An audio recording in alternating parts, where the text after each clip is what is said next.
The train lurched to a stop at Winslow Station, and Zelda Parker pressed her gloved hand against the window, watching dust settle on the platform like a tired sigh.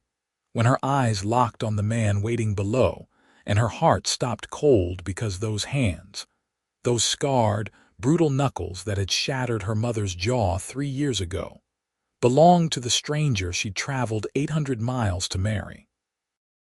She couldn't breathe, couldn't think. The letter had said his name was Marcus Webb, a prosperous rancher seeking a wife, but those fists told a different story entirely. Zelda had been 12 when she'd hidden in the cellar listening to her mother's screams, watching through the floorboard cracks as Douglas Webb, her mother's employer, beat her senseless over a broken dish. The same distinctive scar across the right knuckles, the same meaty hands that now gripped a bouquet of wilted flowers on the platform below. She was 22 now, but the terror felt fresh as yesterday's bread. The other passengers were gathering their belongings, moving toward the exit, and Zelda sat frozen in her seat, her carpetbag clutched to her chest like a shield. She had nowhere to go. Her boarding house money in Philadelphia had run out. The factory where she'd worked had closed. This marriage arrangement had seemed like providence, an answer to desperate prayers, but God had a cruel sense of humor. "Miss, you all right?" The conductor paused beside her seat, his weathered face creased with concern. Zelda forced herself to nod, though her throat felt tight enough to strangle her words. She had to get off this train, had to face whatever came next, but her legs wouldn't cooperate. Through the window, she watched Marcus Webb scan the disembarking passengers, his jaw set in an impatient line. He was tall, broad-shouldered, wearing an expensive suit that seemed out of place in this Arizona dust bowl. His eyes were cold, calculating, the same predatory gaze she remembered from that terrible night when he'd finally noticed her watching and told her mother that if she ever spoke a word, he'd finish the job. Her mother had died 6 months later. Pneumonia, the doctor said, but Zelda knew the truth. The beating had broken something vital inside her, something that never healed right. "Miss." The conductor's voice grew more insistent. Zelda stood on shaking legs, smoothing her traveling dress with trembling hands. Maybe she was wrong. Maybe it was a different man. Maybe the decade had twisted her memories into something darker than reality. But when she stepped onto the platform and Marcus Webb's eyes found hers, recognition flashed across his face too, quick and sharp as lightning, and she knew. He remembered her mother. Remembered the broken dish and the blood on the kitchen floor and the little girl who'd witnessed it all. His smile didn't reach his eyes. "Miss Parker, I presume?" Zelda's voice came out barely above a whisper. "Mr. Webb, welcome to Winslow." He reached for her carpetbag, and she instinctively jerked back, earning a raised eyebrow. "I don't bite, Miss Parker. You'll find I'm a gentleman of considerable means and reputation here." The same way he'd been a gentleman of considerable means and reputation in Philadelphia, she thought bitterly. The same way he'd bought the silence of anyone who might have questioned her mother's injuries. She handed him the bag because what choice did she have? Her fingers brushed his, and she had to fight not to recoil from the touch. "I have a carriage waiting," he said, tucking her bag under one arm and placing his other hand on the small of her back, steering her across the platform. The pressure felt like a brand, like ownership already claimed. Zelda's mind raced. She could run, but where? She had $3 to her name and knew not a single soul in this Arizona Territory town. She could refuse the marriage, but then what? Sleep in the streets until the elements or worse claimed her. "Mr. Webb, I think perhaps we should—" "Jacob." "Jacob Quinn." The shout cut through Zelda's words, and both she and Marcus turned toward the voice. A man was striding across the platform, dust rising from his boots with each purposeful step. He was younger than Marcus, maybe late 20s, with sun-darkened skin and eyes the color of summer sky. He wore simple working clothes, a worn leather vest over a chambray shirt, and a hat pushed back on dark hair that curled slightly at the edges. But it was the way he moved that caught Zelda's attention. Confident but not aggressive. Strong but not threatening. "Webb," the man said, coming to a stop before them. His gaze flickered to Zelda and something shifted in his expression. Surprise, maybe, or concern. "Didn't expect to see you here." "Quinn." Marcus's hand tightened on Zelda's back. "I'm collecting my bride if you'll excuse us." "Your bride?" Jacob Quinn's eyes fixed on Zelda's face, and she felt suddenly exposed, as if he could see straight through to the terror coiling in her gut. "Madam, is that right? You here to marry Marcus Webb?" The question hung in the air like a dare. Zelda opened her mouth, but no sound came out. What could she say? "Yes, I'm here to marry the man who killed my mother because I have nowhere else to go. Help me, stranger, even though I don't know you and have no right to ask." "She's my intended," Marcus said firmly. "We've been corresponding for months. Everything is arranged." "Now, if you don't mind, I do mind, actually." Jacob stepped closer, positioning himself between Zelda and Marcus in a movement so smooth it seemed almost accidental. "Madam, forgive my boldness, but you look about ready to faint. This heat can be brutal for newcomers. Let me buy you a lemonade at the station house while you get your bearings. Mr. Webb surely won't mind a few minutes' delay." It was an escape route, narrow as a needle's eye, but an escape nonetheless. Marcus's face darkened. "Quinn, I suggest I would appreciate that," Zelda blurted out, her voice stronger than she'd expected. "The journey was quite long. I am feeling faint." Jacob's smile was like sunrise, warm and genuine. "Of course, madam, right this way." He offered his arm, and Zelda took it, acutely aware of Marcus's fury radiating behind them like heat from a forge. "Miss Parker," Marcus said, his voice tight with barely controlled anger, "I insist we leave immediately. I have preparations waiting at the ranch." Zelda forced herself to turn and meet his eyes. "I appreciate your patience, Mr. Webb, but I truly need a moment to recover. Surely you understand." The standoff lasted 3 heartbeats. Then Marcus nodded, but his smile was a wolf's grin. "Of course. I'll wait with the carriage. But don't take too long, my dear. We have a wedding to plan." Jacob led Zelda across the platform to a small building that served as both station house and general store.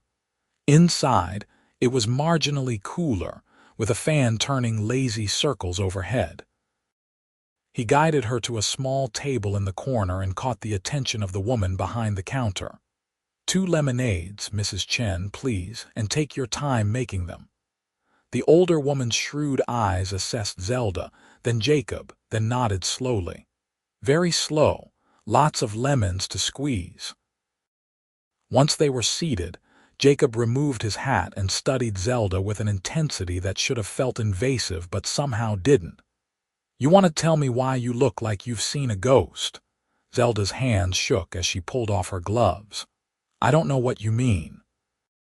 "Madam, I've known Marcus Webb for 5 years. He's not a good man. And the way you flinched when he touched you tells me you know something about him that scares you." Jacob leaned forward, his voice dropping lower. "I'm not trying to pry into your business, but if you're in trouble, I might be able to help." Tears burned behind Zelda's eyes. "Why would you help me? You don't even know me." "Because I've seen what Marcus Webb does to things he owns, his horses, his ranch hands." "His last," Jacob stopped himself, jaw tightening. "Let's just say he's not fit to have a wife. He killed my mother." The words escaped before Zelda could stop them, quiet and terrible in the stillness between them. "Not directly, but he beat her so badly that she never recovered. I was 12. I saw it happen. And now I've traveled all this way to marry him because I didn't know, and I have nowhere else to go, and I don't know what to do." Jacob was silent for a long moment, his hands flat on the table between them. When he spoke, his voice was gentle but firm. "You have somewhere to go now. Come with me instead." Zelda almost laughed at the absurdity. "I don't know you. I can't just— I'm Jacob Quinn. I run a horse ranch about 10 miles outside town. Small operation, just me and 2 hands, but it's honest work and honest living. I have a housekeeper, Mrs. Rodriguez, who lives in the cottage out back with her husband. She's been after me to hire help. You could work there. Room and board plus wages. No strings. No expectations. Just a safe place until you figure out what you want to do next." "That's insane." "Why would you?" "Because I watched Marcus Webb beat one of his ranch hands half to death last year over a broken fence post. Because I know he cheats at cards and steals water rights and bribes the sheriff. Because I've been looking for a way to cross him for years, and saving you from him seems like as good a way as any." Jacob's blue eyes held her steadily. "And because you look like you need someone to believe you when you say you're in danger. So I believe you, and I'm offering you a way out." Mrs. Chen arrived with 2 tall glasses of lemonade, setting them down with a knowing look. "Take all the time you need.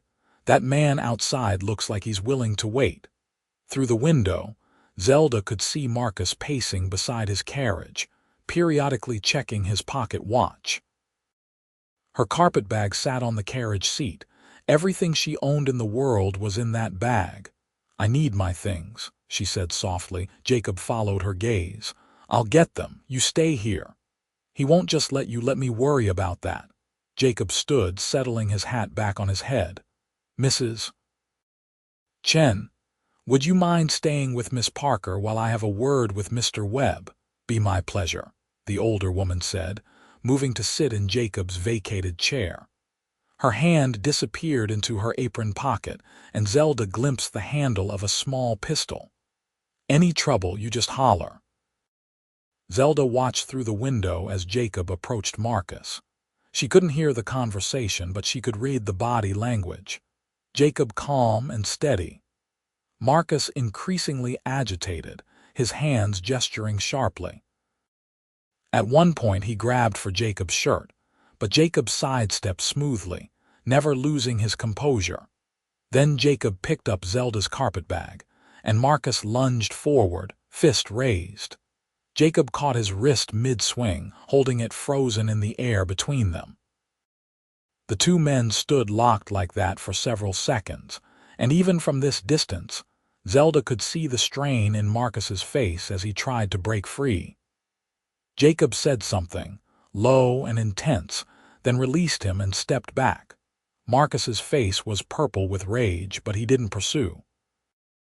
Instead, he climbed into his carriage, whipped the horses, and tore out of the station yard in a spray of dust and gravel. Jacob walked back to the station house, carrying Zelda's bag like it weighed nothing at all. When he entered, his expression was carefully neutral. "Well," he said, setting the bag beside Zelda's chair, "I'd say that settles that. He knows you're not coming. Said some choice words about it too, but nothing worth repeating in present company." Zelda's voice came out small.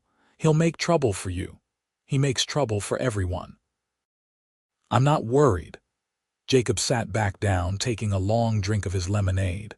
"Question is, what do you want to do? The offer stands. Job at my ranch, respectable work, no pressure. Or if you'd rather, I can help you get a ticket back east or somewhere else entirely. Your choice." "I don't have money for a ticket. I'll lend it to you. Pay me back when you can, or don't. Doesn't matter much to me either way." Zelda stared at this strange man who'd appeared out of nowhere and upended her entire world in the space of 10 minutes. "Why are you being so kind?" Jacob's smile was sad around the edges. "My sister was in a situation once. Engaged to a man who seemed fine on the surface but showed his true colors after the wedding was announced. She tried to get out of it, but my father insisted the arrangement stand. Said breaking it off would shame the family." He paused, fingers tightening around his glass. She went through with the wedding, lasted 3 months before her husband's temper got the better of him, and she ended up with a broken arm and fractured ribs. She lives with me now, her and her little girl, safe, free, but she carries those scars still inside where they don't show. I'm sorry, Zelda whispered. Me too. But I learned something from it. Learned that sometimes people need someone to step in and offer another option. Even if it seems crazy, even if it doesn't make sense. He met her eyes again. So here I am, offering. You decide what happens next. Zelda thought about Marcus's hands, about her mother's broken body, about the fear that had been her constant companion since stepping off that train. Then she thought about the steady kindness in Jacob Quinn's eyes, the way he'd stepped between her and danger without hesitation, the offer of safety with no strings attached. It was probably foolish, probably reckless. But staying with Marcus would be certain death, slow or fast, and at least this was a chance. I'll come with you, she said, to your ranch, for the job. Jacob's smile lit his entire face. Good, that's real good. Finish your lemonade and we'll head out. It's a bit of a ride, but my wagon's comfortable enough. Mrs. Chen patted Zelda's hand. You made the right choice, girl. Jacob Quinn is one of the good ones. He'll see you right.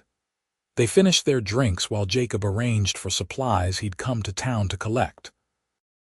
By the time they stepped back out into the afternoon heat, Zelda felt steadier, like maybe her legs would hold her after all. Jacob's wagon was nothing fancy, just a sturdy flatbed with a bench seat, but the 2 horses hitched to it were beautiful, glossy chestnuts with intelligent eyes. He helped Zelda up, then loaded her carpetbag and his supplies into the back with practiced efficiency. As they pulled out of Winslow, Zelda looked back once at the town receding behind them. Somewhere in there, Marcus Webb was plotting his revenge. She should be terrified. Maybe she was. But sitting next to Jacob Quinn, watching the Arizona landscape unfold in shades of red and gold, she felt something else too. Hope. Fragile and unexpected, but real. Tell me about your ranch, she said, breaking the comfortable silence that had settled between them. Jacob's face brightened. It's called the Double Q. Used to be my father's, but he passed 3 years back, and I've been running it since. We breed horses mostly, some cattle. Nothing fancy, but we've built a reputation for quality. Folks come from as far as New Mexico to buy our stock. Your sister lives there too. Sarah, yes, and her daughter, Emma. Emma's 6 now, smart as a whip and twice as quick. She'll be excited to have another woman around. She adores Mrs. Rodriguez, but she's always asking when I'm going to find her an aunt. He glanced at Zelda with a hint of embarrassment. Not that I'm suggesting anything, just explaining the household. Zelda felt herself smile for the first time in days. I like children. Used to help at an orphanage back in Philadelphia between my factory shifts. They talked as the wagon rolled along, the conversation flowing easier than Zelda would have expected. Jacob asked about her journey, her life back east, carefully avoiding anything too personal. She learned that he was 28, had been working ranches since he was 14, loved horses more than most people, and made terrible coffee but excellent biscuits. My mother insisted I learn to cook properly, he explained. Said no son of hers would be helpless in his own kitchen. My father thought it was ridiculous, but Ma got her way like she usually did. She sounds wonderful, she was. Died when I was 19. Fever took her quick. His hands tightened slightly on the reins. Losing her was hard on all of us, but especially Sarah. Ma was the one who would have stood up for her when things went bad with her husband. Father just wanted the problem to go away quietly. What happened to Sarah's husband? Jacob's expression went hard. He had an accident, fell off his horse and broke his neck. Very tragic. The way he said it made Zelda suspect the accident had been less accidental than it appeared, but she didn't press. Some questions were better left unasked. The sun was starting its descent toward the horizon when the ranch came into view. It was smaller than Zelda had imagined, but well-maintained, with a neat house, a large barn, several corrals, and a few outbuildings. Horses grazed in a nearby pasture, their coats gleaming in the golden light. A woman emerged from the house as they approached, shading her eyes against the sun. She was petite and pretty, with dark hair and Jacob's same blue eyes. A little girl clung to her skirts, peeking around at the wagon with open curiosity. "Jake, you're back," the woman's voice carried across the yard. Then she caught sight of Zelda, and her expression shifted to surprise. "And you brought a guest." Jacob hopped down from the wagon and circled around to help Zelda descend. "Sarah, this is Miss Zelda Parker. She's going to be helping Mrs. Rodriguez around the house. Miss Parker, my sister Sarah, and my niece Emma." Sarah's eyes were sharp, assessing, but not unkind. "Helping Mrs. Rodriguez? Since when do we need more help?" "Since now," Jacob said firmly. "Can we get Miss Parker settled in the spare room? She's had a long day." Sarah's gaze flickered between her brother and Zelda, clearly reading volumes in what wasn't being said. "Of course." "Emma, say hello to Miss Parker." The little girl stepped forward, executing a surprisingly graceful curtsy. "Hello, Miss Parker, do you like horses?"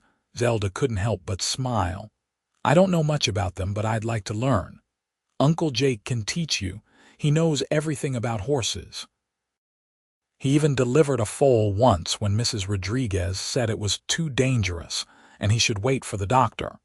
But he did it anyway, and the foal was fine. And Mrs. Rodriguez said she was going to box his ears, but she didn't really."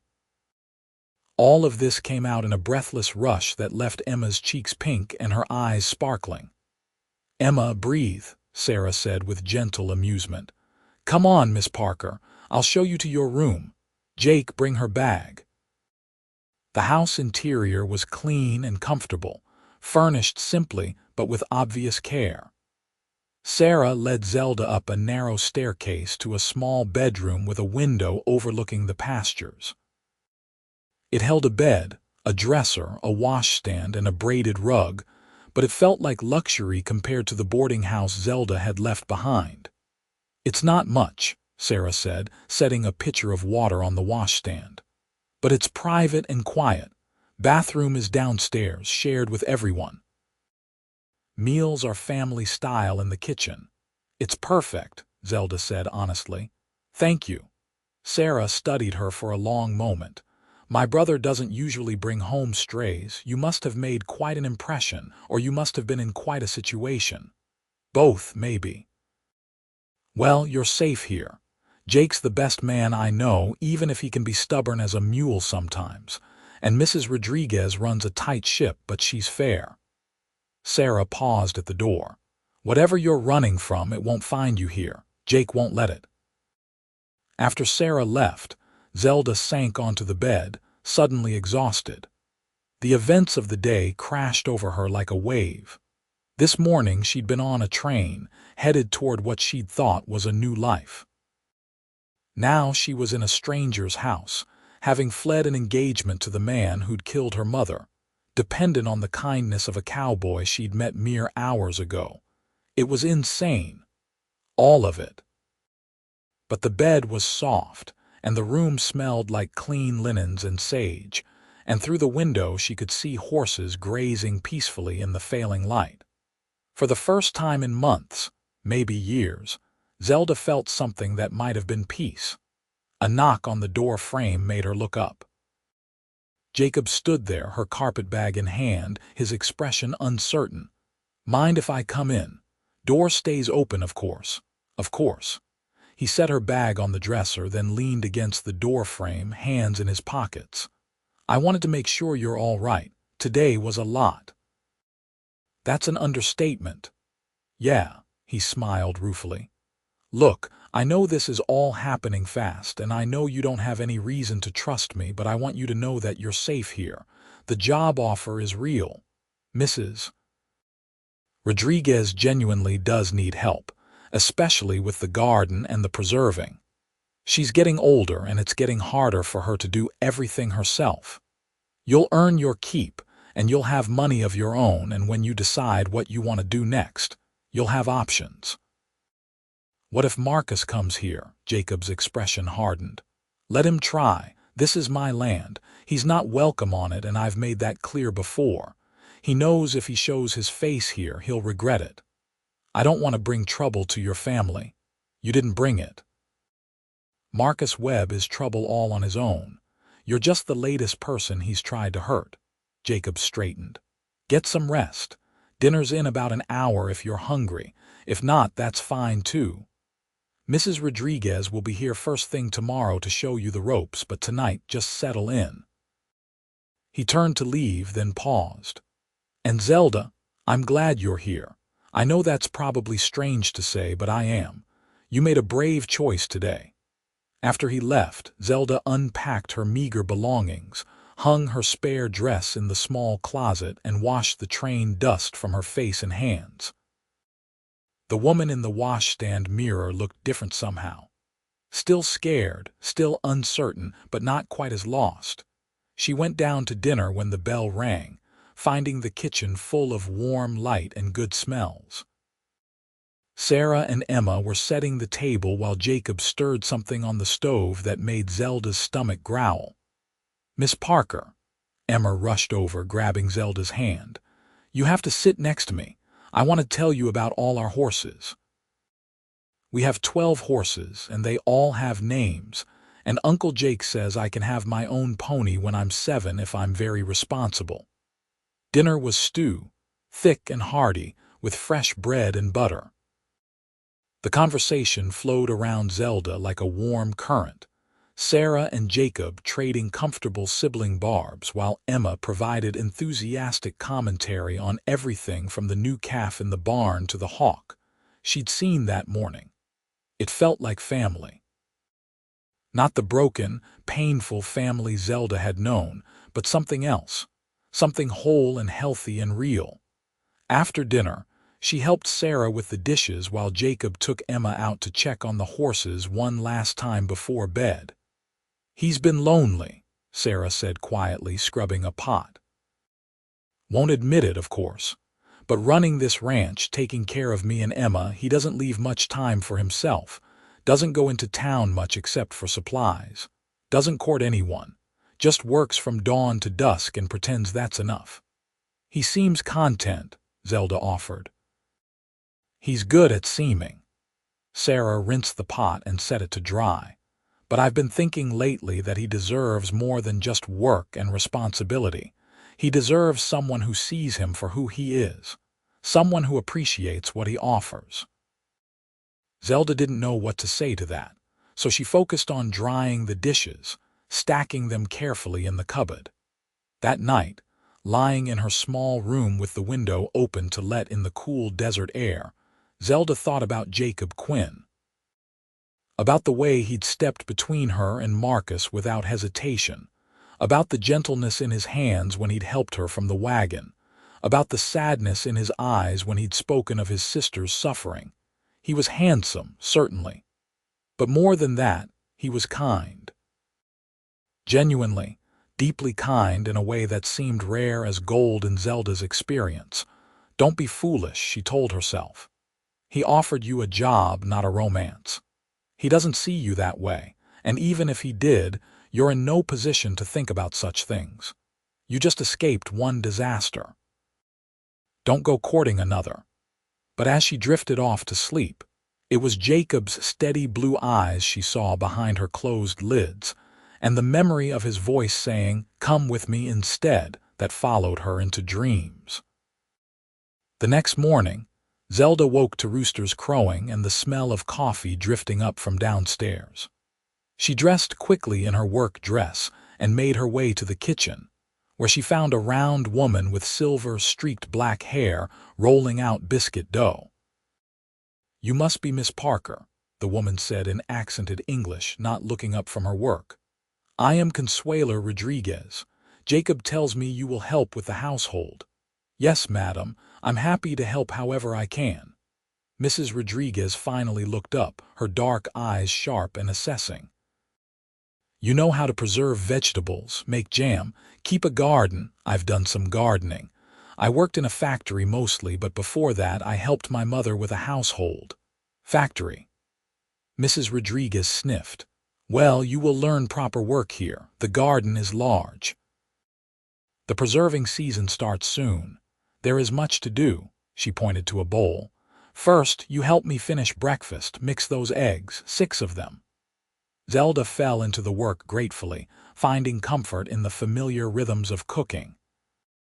By the time Jacob and Sarah came down, breakfast was ready: biscuits, gravy, eggs, and bacon. Jacob paused in the doorway, surprise flickering across his face. "You didn't have to help with breakfast." "I wanted to," Zelda said simply. "Mrs. Rodriguez was kind enough to let me." "Kind, she says." Mrs. Rodriguez rolled her eyes. "The girl has good hands. She will do fine." After breakfast, while Jacob and Sarah headed out to work with the horses, Mrs. Rodriguez led Zelda on a tour of the property. The garden was indeed large, full of vegetables in various stages of growth. There was a small orchard with apple and peach trees, a chicken coop, a root cellar for storage. "All of this needs tending," Mrs. Rodriguez explained. "The weeding, the watering, the harvesting, and then the preserving, the canning, the drying. In the house, there is cleaning, mending, cooking. Jacob and Sarah, they work hard outside, we work hard inside. Everyone earns their place." "I understand," Zelda said. "I'm not afraid of hard work." Mrs. Rodriguez smiled for the first time. "Good, then we will get along fine. Come, I show you the chickens. They are temperamental, but they give good eggs."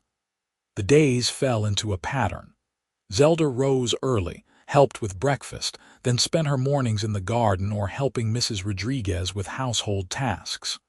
The work was physical, demanding, but satisfying in a way the factory had never been.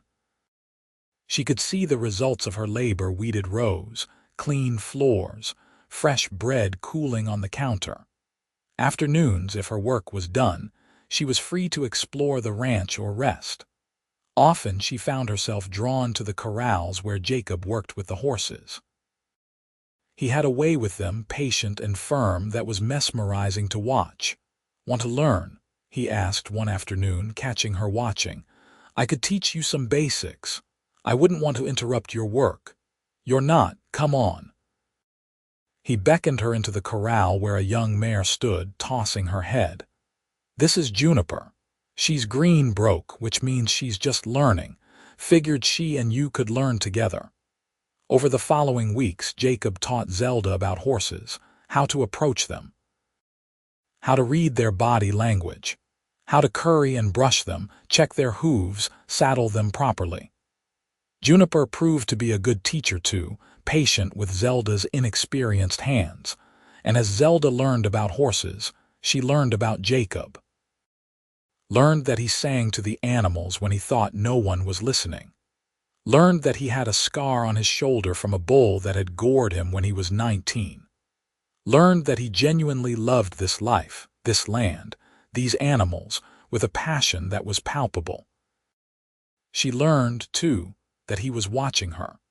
Not in the predatory way Marcus had, but with a quiet attention that made her pulse quicken. The way his eyes followed her across the yard. The way he always seemed to be nearby when she struggled with something heavy. The way he smiled when she said something that amused him, like she'd given him a gift. One evening, about 3 weeks after her arrival, Zelda was in the garden cutting vegetables for dinner when she heard raised voices from the front of the house. She straightened, her heart suddenly pounding, and moved quietly toward the sound. Marcus Webb stood in the yard, squared off against Jacob. 2 rough-looking men flanked Marcus, their hands resting ominously on their gun belts. "I'm telling you one last time, Quinn," Send her out or there'll be consequences. And I'm telling you one last time, Webb, get off my property." Jacob's voice was deadly calm. "Miss Parker is an employee of this ranch. She's not going anywhere. She's my intended bride. We have a contract. A contract requires two willing parties. She made her choice. Now make yours. Leave peacefully or get thrown off." Marcus's laugh was ugly. "You and what army? I've got men. You've got what? Your crippled sister and some Mexican woman." The insult hung in the air like a match near powder. Zelda saw Jacob's hands curl into fists, saw the rage flash across his face, and acted without thinking. She stepped out from the garden, still holding the basket of vegetables. "Mr. Webb, I appreciate that you went to the expense of arranging my journey here, and I'm willing to reimburse you for the train ticket. But I'm not marrying you. I'm not leaving this ranch. Please respect my decision and go." Marcus's eyes locked onto her, and Zelda fought not to flinch. "You ungrateful little, watch your mouth." Jacob cut him off, moving to stand between Zelda and Marcus. "The lady has spoken. You have your answer. Now get out." One of Marcus's men moved his hand toward his gun, and suddenly Sarah was there too, a rifle held with surprising competence. "I wouldn't," she said pleasantly. "I might be a cripple, but I can still shoot straight." From the house, Mrs. Rodriguez appeared, and she too carried a rifle. "This is private property," she announced. "You are trespassing. Leave now or we call the sheriff." Marcus's face was purple with rage, but he was outnumbered and outgunned. "This isn't over, Quinn. You're making a powerful enemy." "Add it to the list," Jacob said. "I'm not impressed." They stood in tense silence until Marcus and his men mounted their horses and rode off, kicking up dust in their wake. Only when they disappeared from view did everyone relax. Jacob turned to Zelda, his expression tight with worry. "Are you all right?" She was shaking, she realized. The basket of vegetables trembled in her hands. "I'm fine. I'm sorry. I brought this to your door." "No." Jacob's hands closed over hers, steadying the basket. "He brought this to your door back in Philadelphia. You just had the good sense to run, and I'm glad you ran here." Sarah lowered the rifle. "He'll be back. Men like that don't give up easy." "Let him come," Jacob said grimly. "Next time I won't be so polite." That night Zelda couldn't sleep. Every sound made her jump, every shadow seemed threatening. She finally gave up and went downstairs, thinking maybe some warm milk would help. Jacob was in the kitchen, sitting at the table in the dim light of a single lamp. He looked up when she entered, unsurprised. "Couldn't sleep either?" he asked. Zelda shook her head, moving to the stove to heat milk. "Keep thinking I hear horses. Foolish, I know. Not foolish. He scared you. Hell, he would have scared anyone." Jacob stood, coming to lean against the counter beside her. "For what it's worth, I meant what I said. I'm glad you're here. Even with the trouble." "Why?" Zelda turned to face him, suddenly needing to understand. "Why help me? Why risk making an enemy of Marcus Webb? You don't know me anything." Jacob was quiet for a long moment, his eyes searching her face. At first it was about what was right. Seeing someone in trouble and having the means to help. But now, he reached out slowly, giving her time to pull away, and tucked a strand of hair behind her ear. "Now it's because I wake up looking forward to seeing you at breakfast. Because I like the sound of your laugh when Emma tells one of her wild stories. Because you work harder than anyone I've ever known and never complain. Because when you smile, really smile, it lights up the whole ranch." Zelda's breath caught. "Jacob, I know it's too soon. I know you probably don't feel the same way. I know you came here running from one man and probably aren't interested in another. But I needed you to know. Needed you to understand that protecting you isn't charity. It's not obligation. It's—" He trailed off, shaking his head. "It's because you matter to me, more than you probably should after only a few weeks." Her heart was racing so fast she thought it might burst. "I was telling myself not to be foolish," she whispered. "Telling myself that you were just being kind. That I shouldn't read anything into the way you look at me or the way my stomach flips when you smile. That I was imagining things because I wanted them to be real. You weren't imagining anything." His hand cupped her cheek, and Zelda leaned into the touch without thinking. "I've been half in love with you since you stepped off that train looking terrified and brave at the same time." "Only half." The words escaped before she could stop them, and Jacob's laugh was warm and rich. "Maybe more than half," he admitted. "Maybe a lot more than half." Zelda reached up, covering his hand with hers. "I've been scared to feel this, scared that any man I trusted would turn out like him. Like Marcus. Like the ones who hurt my mother and left her broken. But you're not like them. You're nothing like them." "I would never hurt you," Jacob said fiercely. "Never. I swear it on everything I have. I believe you." And she did. With a certainty that went bone deep, she believed him. "I believe you because I've seen who you are, how you treat your sister, your niece, your animals, everyone around you. You're good, Jacob Quinn. Truly good." He leaned forward slowly, giving her every opportunity to pull away, and pressed his forehead to hers. "Can I kiss you?" "Yes," she breathed. "Please, yes." His lips were gentle on hers, tentative and sweet, asking rather than demanding. Zelda kissed him back, pouring months of loneliness and fear and desperate hope into the contact. When they finally pulled apart, both breathing hard, Jacob was smiling.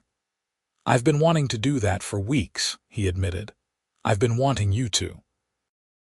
They stood there in the kitchen, the milk forgotten on the stove, wrapped up in each other until it started to burn and they had to scramble to save it. They ended up laughing, fumbling with the pot, shoulders bumping, and it felt easy. Natural. Right. When Zelda finally went back to bed, she slept dreamlessly, a smile on her face. The next weeks were sweet torture.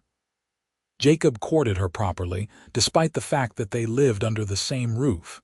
He brought her wildflowers from the pasture, took her riding on gentle horses through the red rock canyons, sat with her on the porch after dinner, talking about everything and nothing until the stars came out. Sarah watched it all with knowing amusement. "Took him long enough," she told Zelda one afternoon while they were hanging laundry. "I've never seen my brother fall so hard so fast. It's good for him. Reminds him there's more to life than work."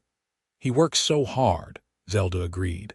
"Sometimes I worry he'll wear himself out. He does it because it's all he's known.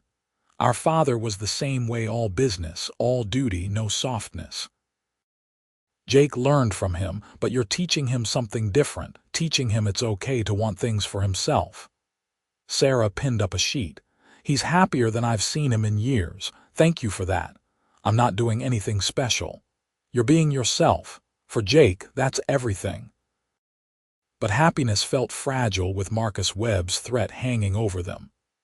Jacob hired 2 more ranch hands, men he'd worked with before and trusted, and they all took turns keeping watch at night. Nothing happened, but the tension was constant, a held breath waiting to be released. Then one morning, Zelda woke to find Jacob's bed empty and horses missing from the barn. Sarah was tight-lipped at breakfast, and Mrs. Rodriguez muttered darkly in Spanish while she cooked. "Where is he?" Zelda demanded, fear curling in her stomach. Sarah sighed. "Marcus filed a complaint with the territorial judge, claimed you stole money from him and broke a binding contract. It's all lies, of course, but Jake rode into town to deal with it. Took 2 of the hands as witnesses." Zelda felt sick. "This is my fault." You should sit down and eat breakfast," Mrs. Rodriguez interrupted firmly. "Jacob is smart. He will handle this. Worrying helps no one." But Zelda couldn't eat. She paced the kitchen, then the porch, then the yard, until Emma finally took her hand and dragged her to the barn to help feed the horses. "Uncle Jake always comes back," Emma said with a child's absolute confidence. Always. And when he does, he'll want to see you smiling, not all worried and sad. Zelda tried to take comfort from that, but the day dragged endlessly. By the time she saw riders approaching in the late afternoon, she'd worked herself into a state of near panic. Jacob dismounted and caught her as she ran to him. Hey, it's all right. I'm fine. Everything's fine. What happened? Marcus tried to get a warrant for your arrest, but the judge threw it out. Turns out our esteemed Mr. Webb has a reputation in these parts and not a good one. The judge asked a few pointed questions. Marcus's story fell apart, and that was that. Jacob held her at arm's length, studying her face. You really thought I wouldn't come back? I was afraid Marcus would do something, hurt you, or takes more than Marcus Webb to hurt me. Jacob pulled her close again. I told you you're safe here, I meant it. I'll deal with whatever he throws at us. Together we'll deal with it. Together, Zelda echoed, and the word felt like a promise. That night after dinner, Jacob asked her to walk with him. They wandered out past the corrals to a small rise that overlooked the whole ranch. The sun was setting, painting the sky in shades of orange and pink and purple, and the desert stretched out endlessly beautiful in all directions. I've been thinking, Jacob said, taking her hand. About the future, about what I want, what I hope for. Zelda's heart hammered. Oh. I know it's soon. I know we've only known each other a few months. But Zelda, I've never been more certain of anything in my life. He turned to face her fully, both her hands now clasped in his. I love you. I love your strength and your kindness and your courage. I love the way you sing while you work and the way you talk to the horses like they're people. I love how you've become part of this place, part of this family, like you were always meant to be here.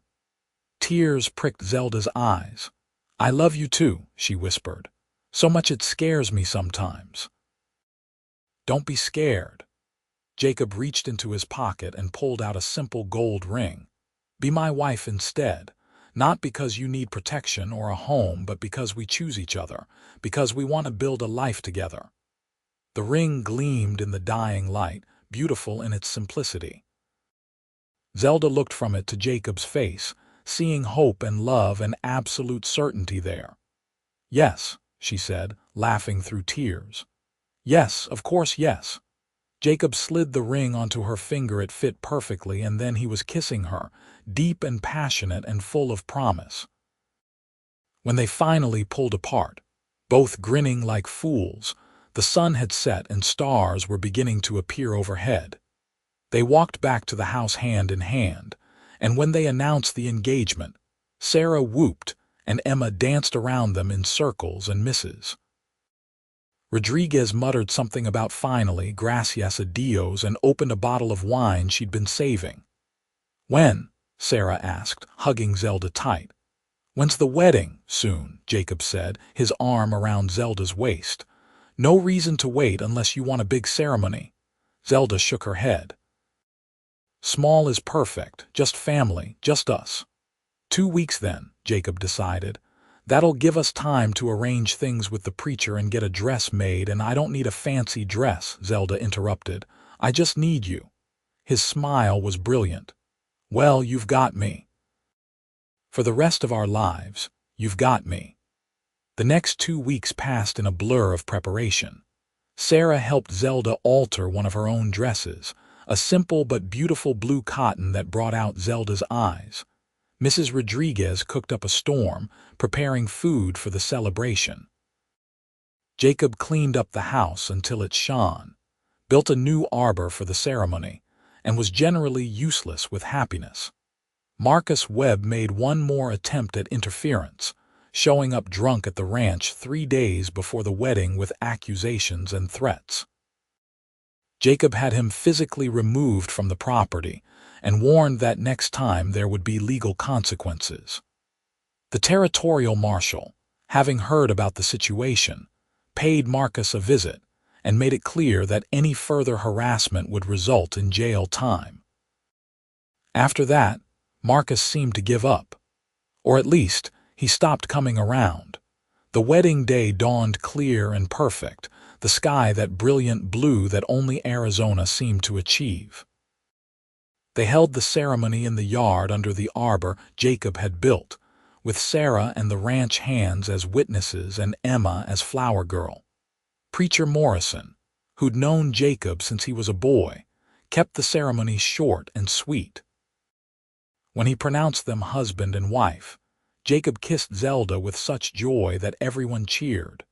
The celebration afterward was simple but heartfelt. Mrs. Rodriguez's cooking was magnificent. Someone produced a fiddle, and there was dancing in the yard as the sun set. Emma fell asleep in Sarah's arms, worn out from excitement. When the last guests finally left and the house grew quiet, Jacob took Zelda's hand and led her upstairs to the room they would now share.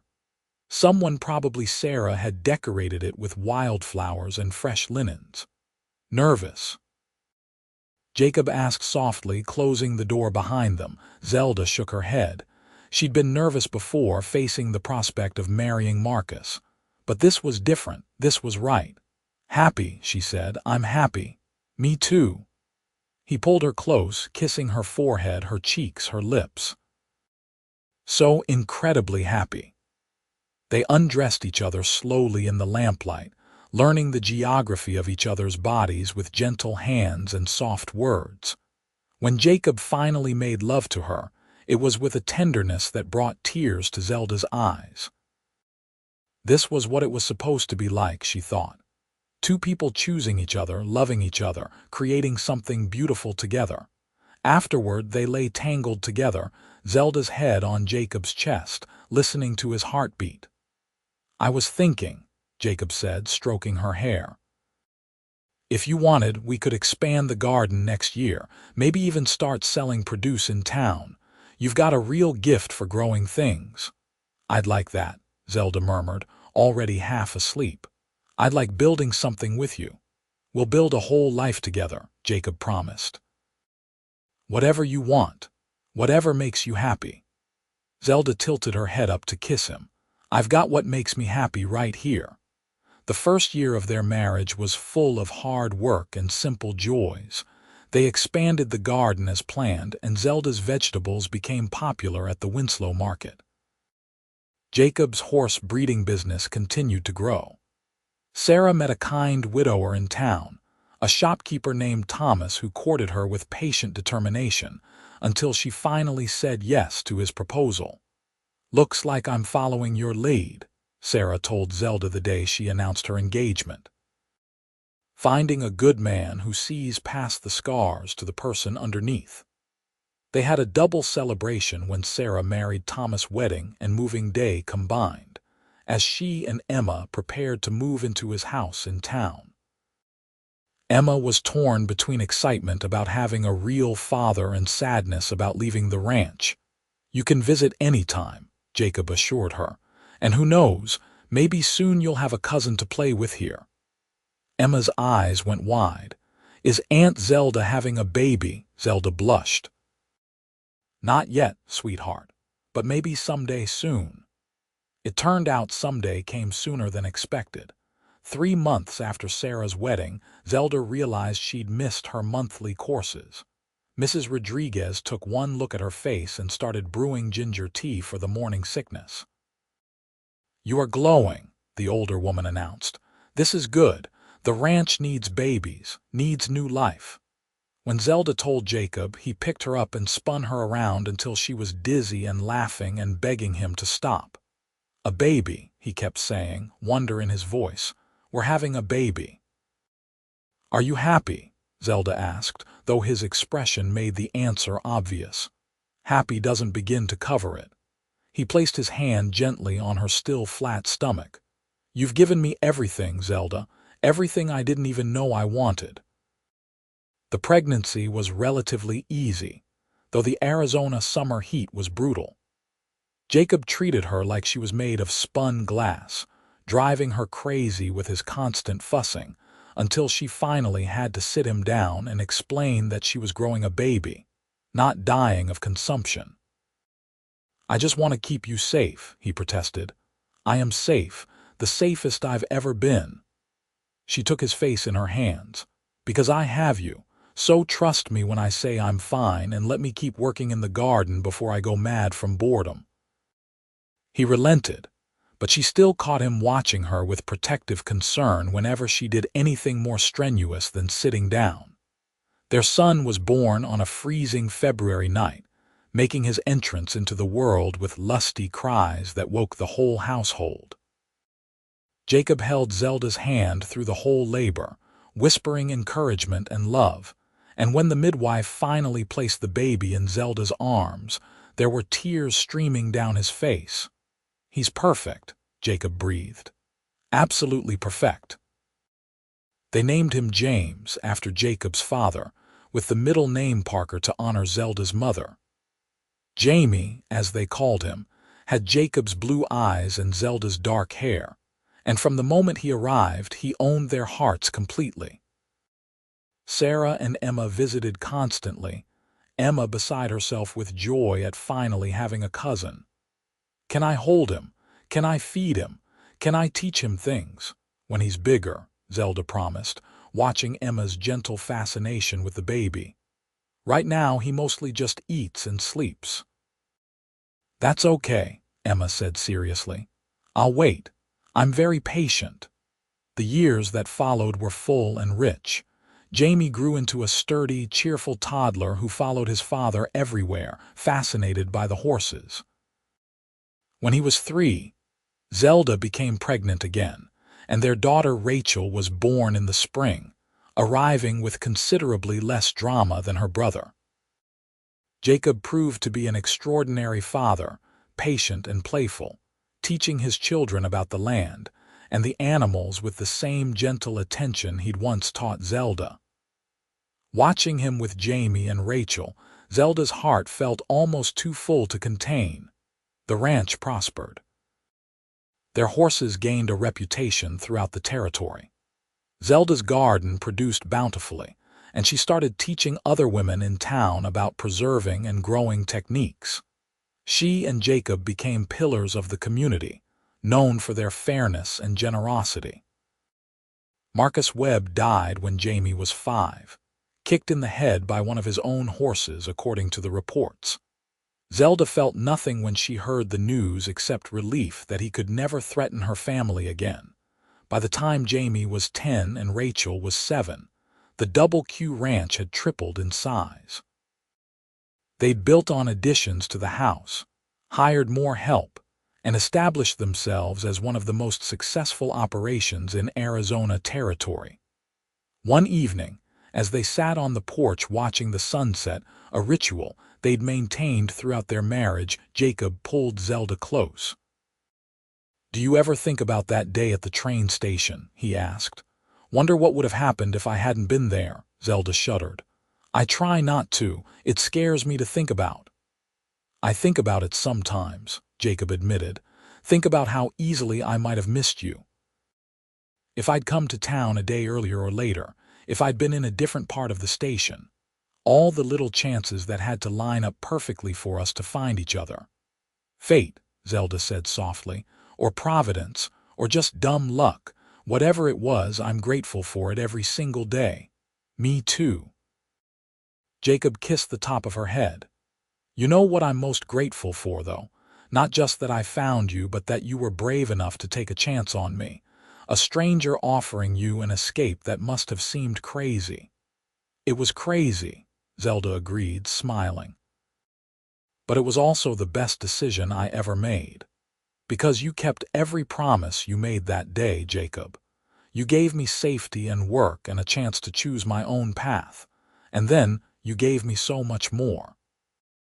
From inside the house, they could hear Jamie and Rachel arguing about something, their voices rising until Mrs. Rodriguez's stern command settled them down. Jacob laughed. "Our life isn't fancy," he said. "Isn't glamorous or exciting by most standards." "It's perfect," Zelda interrupted. "It's exactly what I never knew I needed. A home. A family. Work that matters. A man who loves me not because he owns me, but because he chose me and keeps choosing me every day. Always, Jacob promised, turning her face toward his for a kiss. Every day for the rest of our lives, I'll keep choosing you. They sat there as the stars came out, wrapped up in each other and the life they'd built, and Zelda thought about the terrified girl who'd stepped off that train 11 years ago. That girl had thought her life was ending, had been convinced she was walking toward darkness and pain.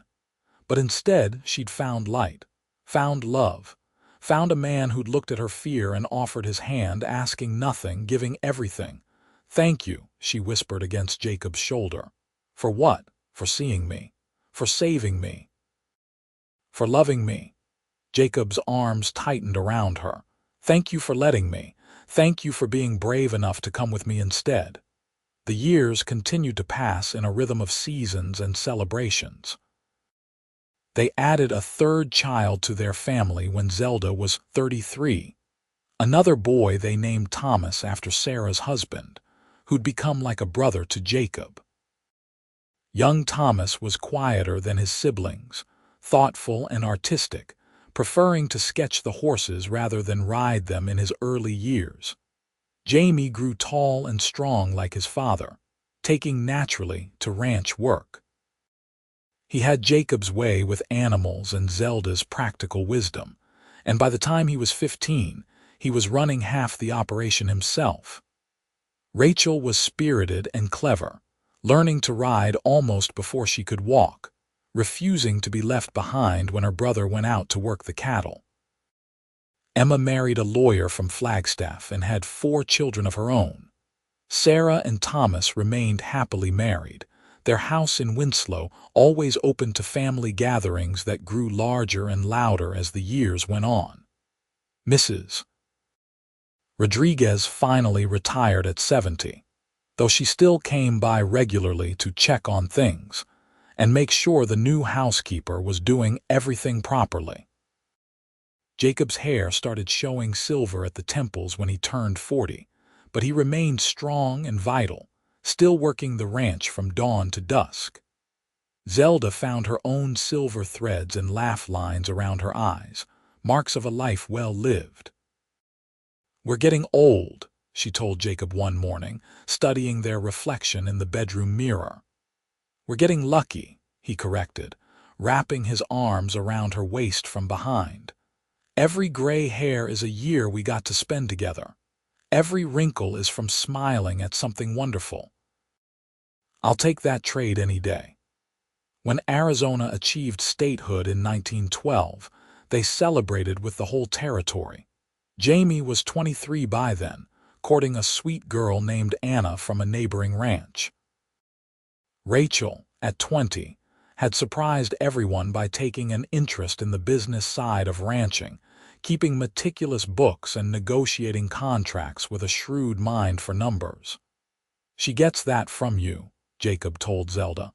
"The practical thinking, the ability to see 3 steps ahead." Young Thomas, at 18, announced he wanted to go to art school in California. Jacob was initially skeptical, but Zelda convinced him to support their son's dreams. "We raised them to think for themselves," she reminded him, "to follow their passions. We can't be upset when they actually do it." So they sent Thomas west with their blessing and enough money to support his studies, and tried not to worry too much about their youngest child leaving home. Jamie married Anna in the spring of 1913, and they moved into the foreman's cottage on the ranch.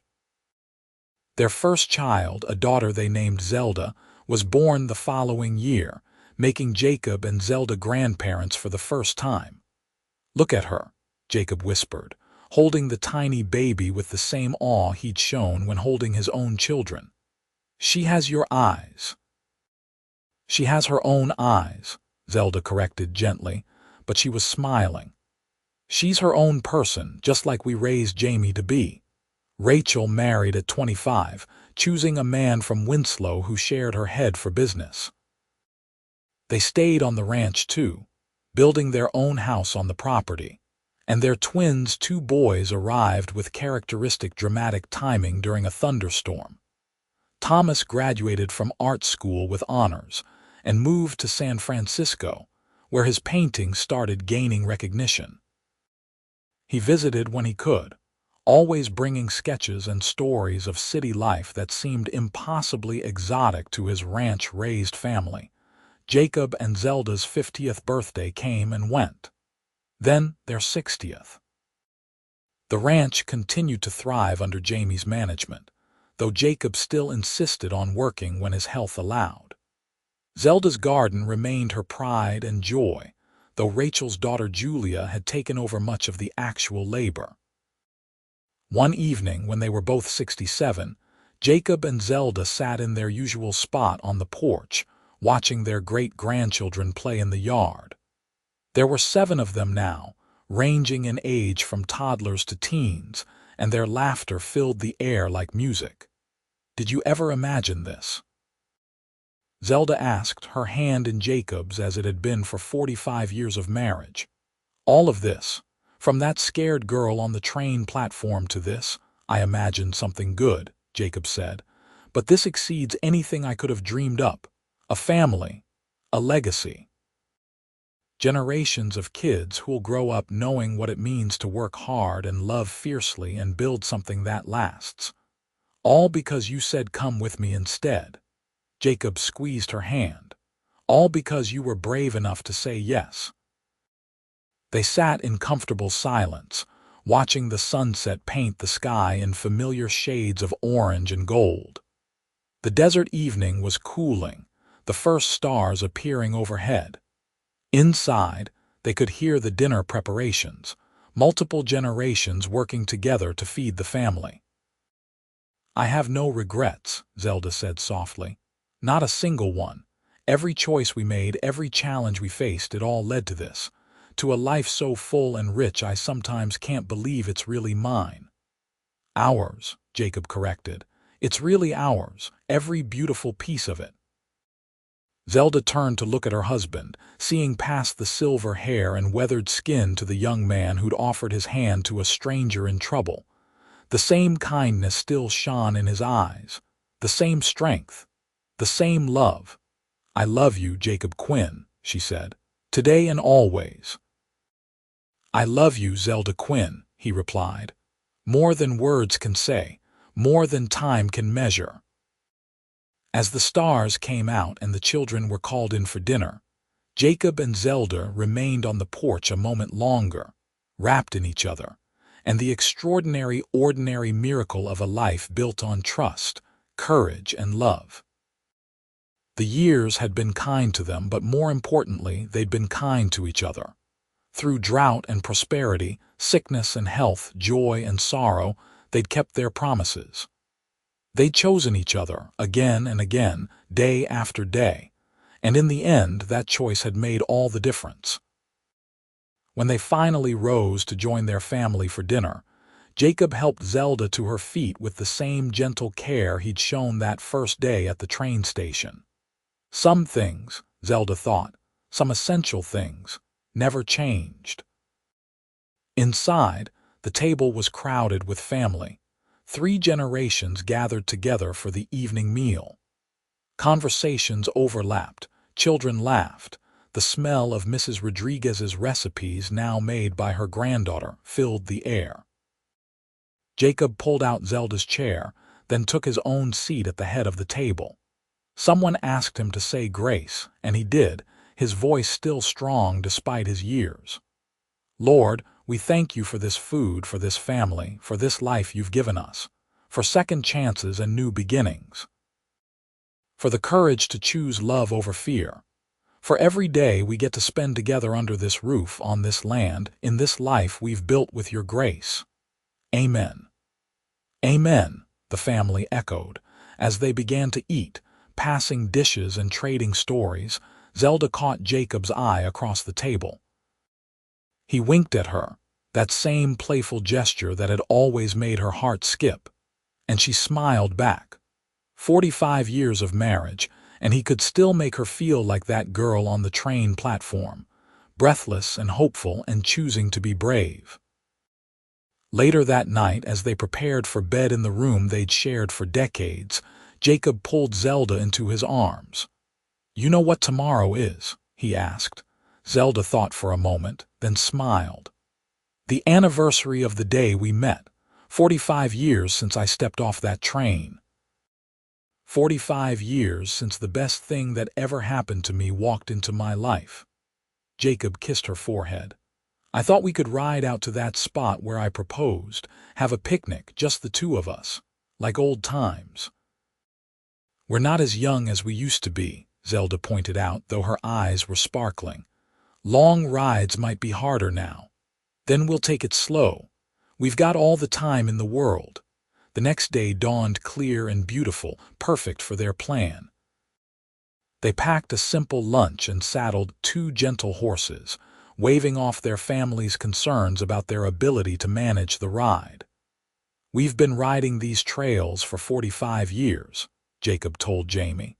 "I think we can handle a few more miles." The ride took longer than it once would have, but the scenery was just as stunning. The red rocks glowed in the sunlight, and wildflowers dotted the landscape in bursts of color.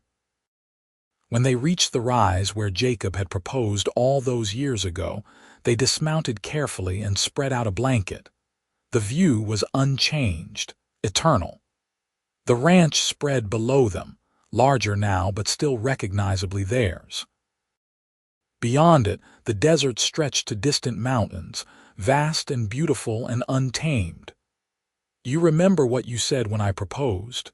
Jacob asked, unpacking their lunch. "I said yes," Zelda replied, settling onto the blanket beside him. "Before that, you said you loved me so much it scared you sometimes." "I remember." Zelda took his hand. "It doesn't scare me anymore. Now it just fills me up, overflows into everything good in my life." Jacob was quiet for a moment, his thumb tracing patterns on her palm. "I want you to know something. If I had my life to live over, if I could go back to that day at the train station knowing everything that would come after, I wouldn't change a single thing. Not one moment of it." "Not even the hard parts?" Zelda asked softly. "The years when the drought nearly broke us. When we lost that first foal and you cried. When Rachel was so sick with fever we thought we'd lose her."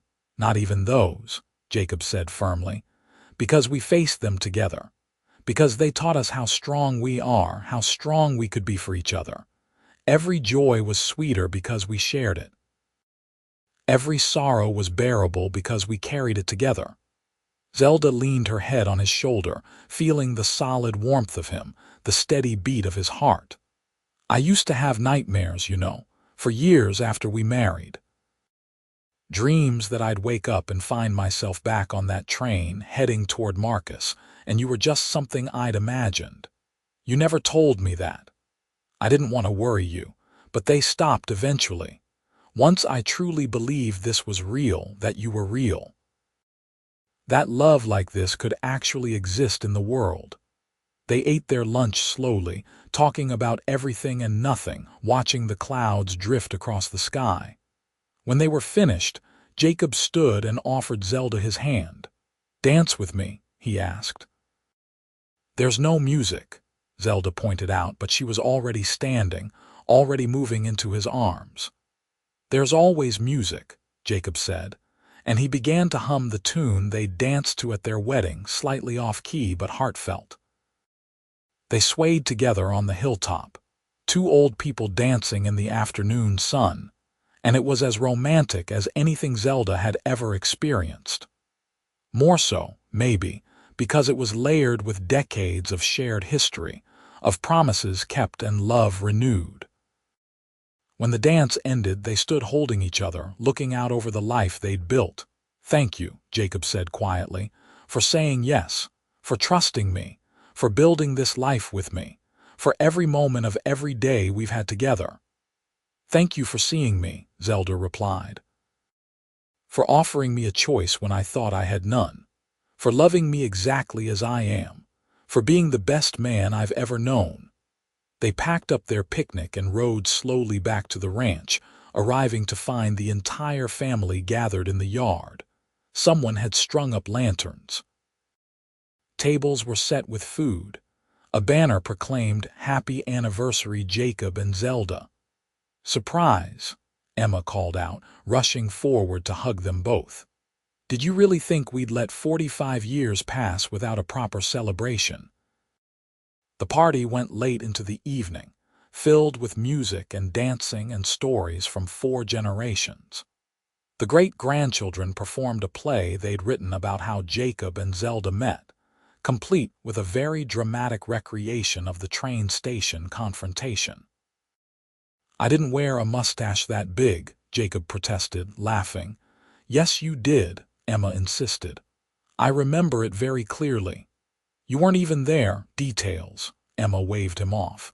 "It's my story, I'll tell it how I like." As the party wound down and the younger children were carried off to bed, Jacob and Zelda found themselves once again on their porch, the same spot where they'd spent countless evenings. "Best anniversary ever," Zelda declared. "Best life ever," Jacob corrected. "The anniversary is just one day. But the life, that's every single day with you." They sat together in the lamplight, watching the stars, listening to the familiar sounds of the ranch settling for the night. The horses in the barn, the crickets singing, the distant call of a coyote. "I want to grow old with you," Zelda said, then laughed at her own words. "I mean, older, even older than we already are." "We'll grow ancient together," Jacob promised. "So old that the great-great-grandchildren ask if we remember the dinosaurs. So old that we forget what it feels like to be young, but we'll never forget this, us, what we built together." Years continued to pass as years do. They celebrated their 50th anniversary with another grand party, then their 55th. Jacob's health began to fail slowly, his joints stiffening with arthritis, his hearing going soft. Zelda's eyes grew weaker, requiring spectacles for everything but distance viewing, but they adapted as they always had. They walked more slowly but still walked together. They talked more loudly but still talked constantly. They held hands through church services and family dinners and quiet evenings on the porch.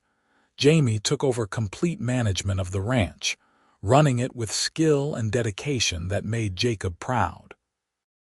Rachel's business acumen expanded their markets across 3 states. Thomas's paintings hung in galleries, and he'd become modestly famous, though he always returned to Arizona for holidays. The great-grandchildren grew, and great-great-grandchildren arrived. The family tree Jacob and Zelda had planted spread wide and strong, rooted in the values they'd established all those years ago. Hard work, honest living, family above all. Love that chose kindness over cruelty, forgiveness over grudges, hope over fear. On their 60th wedding anniversary, they were too frail for big celebrations, but the whole family came to visit throughout the day, a steady stream of love and well wishes. By evening, it was just Jacob and Zelda again, sitting in their bedroom, too tired to make it to the porch. 60 years, Zelda marveled. "More than half a century with you."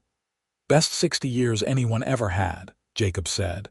His hand trembled slightly as he reached for hers, but his grip was still firm, still warm. "If I could do it all again, you wouldn't change anything," Zelda finished. "You've told me, many times, because it's true. Every time I say it, it's true." They fell asleep holding hands as they had every night for 60 years. Jacob passed away peacefully in his sleep 3 weeks after their anniversary, his hand still clasped in Zelda's. He was 87 years old, surrounded by family, having lived a life full of purpose and love. The funeral was enormous, attended by what seemed like half of Arizona. People came from all over to pay respects to a man known for his integrity, his kindness, his unwavering dedication to family and community. The stories shared painted a picture of a life well lived, of someone who made his corner of the world better just by being in it. Zelda sat in the front row, her hand held by Jamie on one side and Rachel on the other, and listened to people talk about the man she'd loved for 60 years. Their words were true, but incomplete. They knew Jacob the rancher, the businessman, the community leader. She knew Jacob the man. The one who sang off-key to horses. The one who cried at births and laughed at terrible jokes. The one who made her coffee every morning for 60 years and never once complained about her cold feet in bed. After the funeral, after the crowds departed and the house grew quiet, Zelda went to the porch and sat in her usual spot. The empty chair beside her felt impossibly large. Jamie found her there an hour later, staring out at the sunset. "Mom, you should come inside. It's getting cold." "In a minute," Zelda said. "I'm just talking to your father." Jamie started to speak, then nodded and went back inside, leaving her to her conversation with the empty chair and the fading light. "Well, Jacob Quinn," Zelda said softly, "you went and left me behind. I suppose I should be angry about that, but I'm mostly just sad. Selfish sad, because I'll miss you every moment of every day for however long I have left." The wind picked up, rustling through the trees, and Zelda smiled. "I know. You'd tell me not to waste time being sad. You'd tell me to keep living, keep loving, keep choosing joy. That's what you'd say." She wiped her eyes. "And I will, for you, for our family, for everything we built together. But I'm allowed to miss you too, to wish I had more time." She sat until the stars came out, talking to Jacob about the children, the grandchildren, the great-grandchildren, about the ranch and the horses and all the little daily things she'd always shared with him. It helped, somehow, to say the words out loud, even if he couldn't answer. That night, she slept in their bed alone for the first time in 60 years, and it felt wrong, incomplete. But she slept, and in the morning she got up and made coffee and faced the day, because that's what Jacob would have wanted. The months that followed were hard. Zelda moved through them with the same quiet strength that had carried her through every challenge in her life. She tended her garden, though others did the heavy work now. She spent time with the children and grandchildren.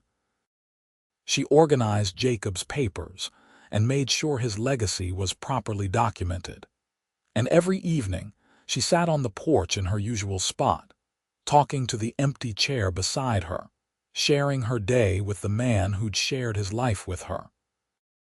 1 year after Jacob's death, on what would have been their 61st anniversary, Zelda gathered the whole family together. They came from across the country, Thomas from San Francisco, grandchildren from various states, the local family all crowded into the ranch house. "I want to tell you a story," Zelda said, standing before them all with Jamie's steadying hand on her elbow. "About a scared girl who got on a train in Philadelphia and rode it all the way to Arizona to marry a stranger. About the man who stood on a platform and offered her a different choice. About the courage it took to accept and the love that grew from that moment." She told them everything, about Marcus Webb and her mother's death, about recognizing those brutal hands at the train station, about Jacob stepping in with his simple offer, "Come with me instead." "Your grandfather saved my life that day," Zelda said, her voice strong despite her years. "Not just from Marcus Webb, but from a life of fear and pain. He offered me safety, and then he offered me love, and then he gave me all of you. Every person in this room exists because Jacob Quinn was kind to a stranger, because he saw someone in trouble and helped without asking for anything in return." She looked around at the faces surrounding her, seeing Jacob in Jamie's eyes, in Rachel's smile, in the set of young Jacob's jaw, Thomas's son, named for his great-grandfather. "I'm 87 years old," Zelda continued. "I've lived a long, full life. And I want you all to know that I'm not afraid of what comes next. Because I know your grandfather is waiting for me, probably pacing around heaven like he used to pace around the ranch when he was impatient. And when my time comes, I'll see him again, and we'll have eternity to talk about everything I've been telling his empty chair this past year. There were tears and laughter, hugs and shared memories. The party went late, everyone reluctant to let the day end. That night, Zelda went to bed feeling peaceful. She'd said what needed to be said, passed on the story, made sure the family understood the foundation they were built on. She died quietly in her sleep 2 weeks later, simply failing to wake up one morning. The doctor said it was her heart, worn out after 87 years of beating. But her family knew better. Zelda had stayed as long as she needed to, made sure everyone would be okay, and then she'd gone to find Jacob. At her funeral, Jamie stood to speak, and his voice was Jacob's voice, strong and steady. My mother used to say that love was a choice you made every day. She and Dad chose each other every single day for 60 years. They built this ranch, this family, this legacy on the foundation of that choice. And now they're together again, wherever souls go when they leave this world, probably sitting on some celestial porch, holding hands and watching the sunset. He paused, looking out at the crowd. The best way to honor them is to keep choosing love, keep choosing courage, keep choosing kindness over cruelty, hope over fear, connection over isolation.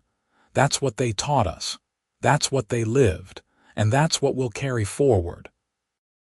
Zelda was buried beside Jacob in the family cemetery on the ranch, under a simple headstone that read, Zelda Parker Quinn, 1846-1933.